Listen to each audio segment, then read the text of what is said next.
Au Parc des Sports d'Annecy. Nous sommes en direct d'Annecy avec notre studio mobile pour ce match historique qui se joue ce soir, FC Annecy face au TFC, au Toulouse Football Club, un match de la demi-finale de la Coupe de France, et nous recevrons donc beaucoup d'invités pour cette émission spéciale, cette émission avant-match jusqu'à 20h, et on reçoit en deuxième invité l'adjoint en charge de la jeunesse à la mairie d'Annecy. Il s'agit de Guillaume Tatu. Bonjour.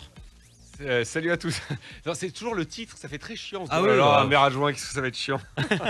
Mais non, la preuve. Écoutez.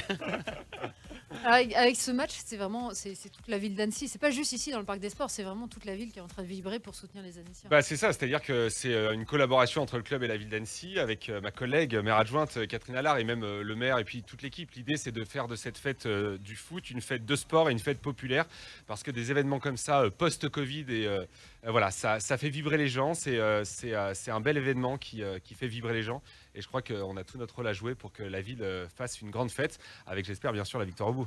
Alors, je m'adresse aux fans de sport. Une demi-finale de Coupe de France à la maison, ça doit faire quelque chose quand même. Ah, ça fait un truc, surtout qu'on a très peu joué à domicile. Je crois pas du tout d'ailleurs sur les tours précédents, on était chez les autres. Tours de la Coupe de France. Ça me fait penser un peu il y a quelques années où l'ETG a fait la finale de la Coupe de France face à Bordeaux au Stade de France. Mais c'est vrai que le club d'Annecy qui joue à Annecy avec cette fête populaire et puis cette demi-finale, c'est d'ores et déjà historique, et on espère surtout que la fête va se continuer ensuite à Paris. Alors, vous êtes adjoint à la jeunesse. En quoi ces grands matchs sont importants? Je vous l'ai dit, parce que ça fait vibrer, c'est des événements sur lesquels on peut se retrouver, faire la fête ensemble, et je crois que ça nous a beaucoup manqué déjà pendant le Covid, et donc tous les événements qui permettent de se retrouver et de vibrer ensemble, je crois vraiment que c'est important et c'est attendu en plus par tout le monde. Et puis d'habitude, c'est vrai que, pas d'habitude, de temps en temps, le foot n'est pas forcément dans l'actualité pour les bonnes raisons. Là, c'est vraiment très bon enfant, la Coupe de France, c'est vraiment familial finalement. Exactement, et puis on le voit, tous les matchs à 19h, c'est pour ça que c'est un bon horaire, les matchs de championnat qui sont à 19h le samedi, ça permet de faire venir des enfants et des familles. C'est vrai que le foot parfois a pas bonne presse, beaucoup d'argent, beaucoup d'ego, etc. Mais le foot, c'est d'abord un outil au service de la cohésion sociale, c'est des gens qui se retrouvent, qui arrivent à jouer ensemble, à partager les valeurs du sport. C'est ça le foot à la base, c'est pas que les mecs qui gagnent 6 millions par mois. Le foot, c'est vraiment un bel outil d'éducation populaire sur lequel les gens peuvent faire du sport ensemble et se retrouver. Et d'ailleurs, c'est pour ça que le foot est le sport le plus joué au monde. C'est pas pour rien. Avec plus de licenciés aussi. Avec le plus de licenciés. Donc je crois que le foot est un beau sport. Vraiment, le foot est un beau sport qui s'inscrit dans des valeurs sportives comme le biathlon ou autre sport.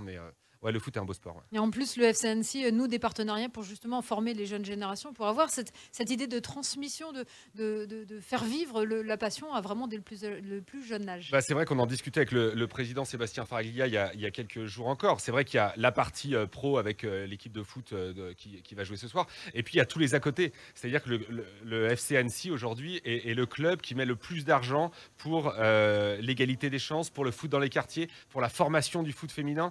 Et ça, je crois que quand on utilise le foot pour d'autres services que celui-là, ils ont tout compris, et c'est pour ça que la ville veut absolument accompagner le FC Annecy et pourquoi on est là ce soir.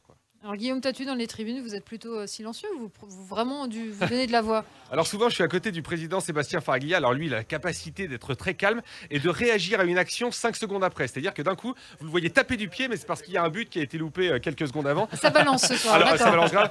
Et alors que moi j'ai l'impression qu'il y a but à chaque fois qu'on a le ballon, donc on est très différents tous les deux quand on est en tribune, c'est assez drôle. Mais non, moi je suis plutôt sur taquet, je suis d'ailleurs très fatigué à la fin de chaque match parce que je vis le truc comme de toute façon c'est mon équipe, mais c'est l'équipe de tous les Annéciens et tous les Annéciennes ce soir, donc ouais, je vis le truc à fond quoi. Guillaume Tatu, je vais vous laisser partir. Avant cela, un petit pronostic. J'ai un pronostic très clair pour ce soir, 2-1 pour nous. C'est noté. On fera les comptes à la fin de l'émission. Alors j'avais dit ça pour Marseille et tout ça, donc j'avais commencé à me lever à 30 secondes de la fin en me disant j'ai gagné mon pronostic.